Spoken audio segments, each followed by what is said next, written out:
In a suburb in New Jersey, Anna Moss is getting her papers in order.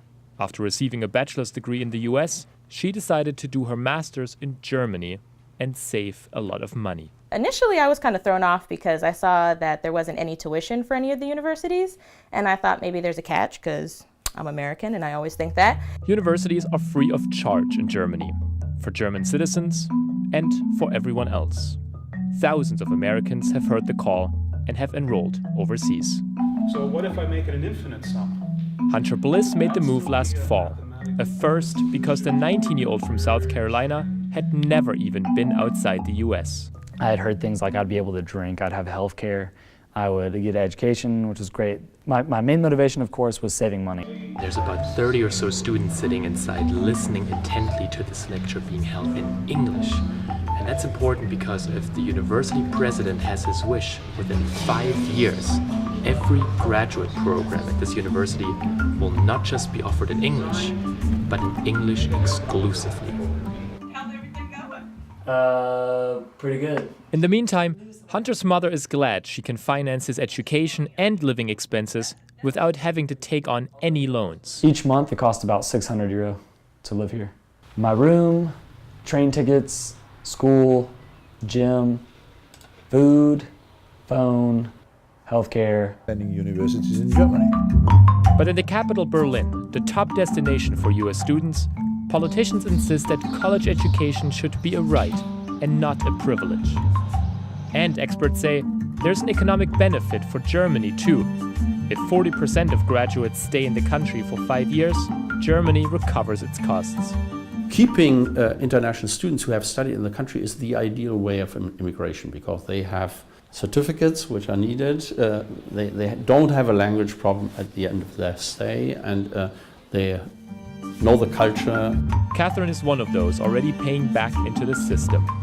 After finishing her master's degree last year, she's still in Berlin, living in a hip neighborhood and working for a German startup association. I still could have gone, but I don't know, there's some sort of comfort here. There's so many young people all thinking, believing that Berlin is this sort of dream world where anything is possible after you graduate.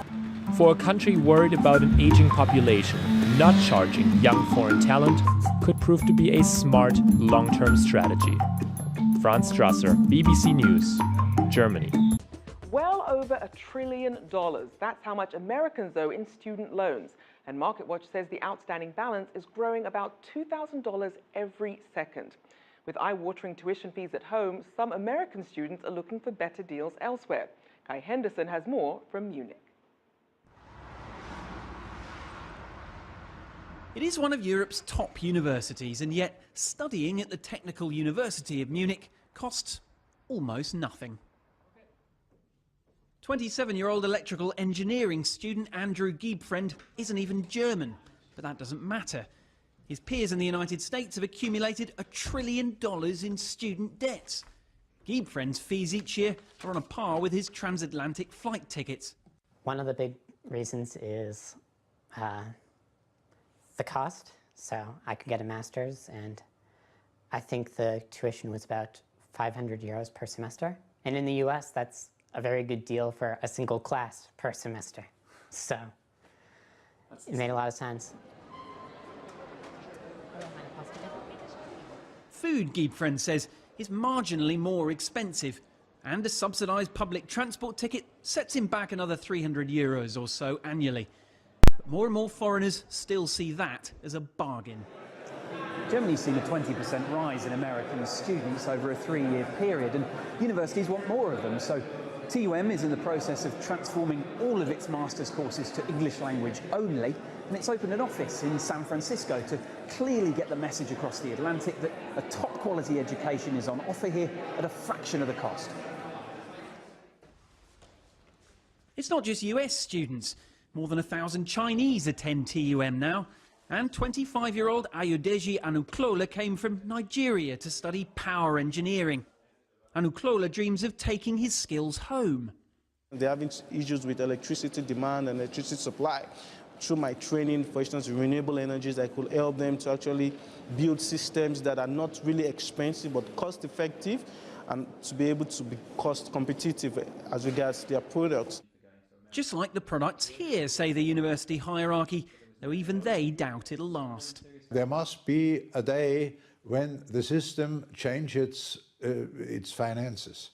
This is very clear because after one point this system will be no longer affordable on a certain level. That is the point.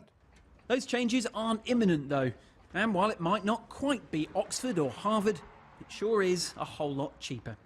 Guy Henderson, CCTV, Munich.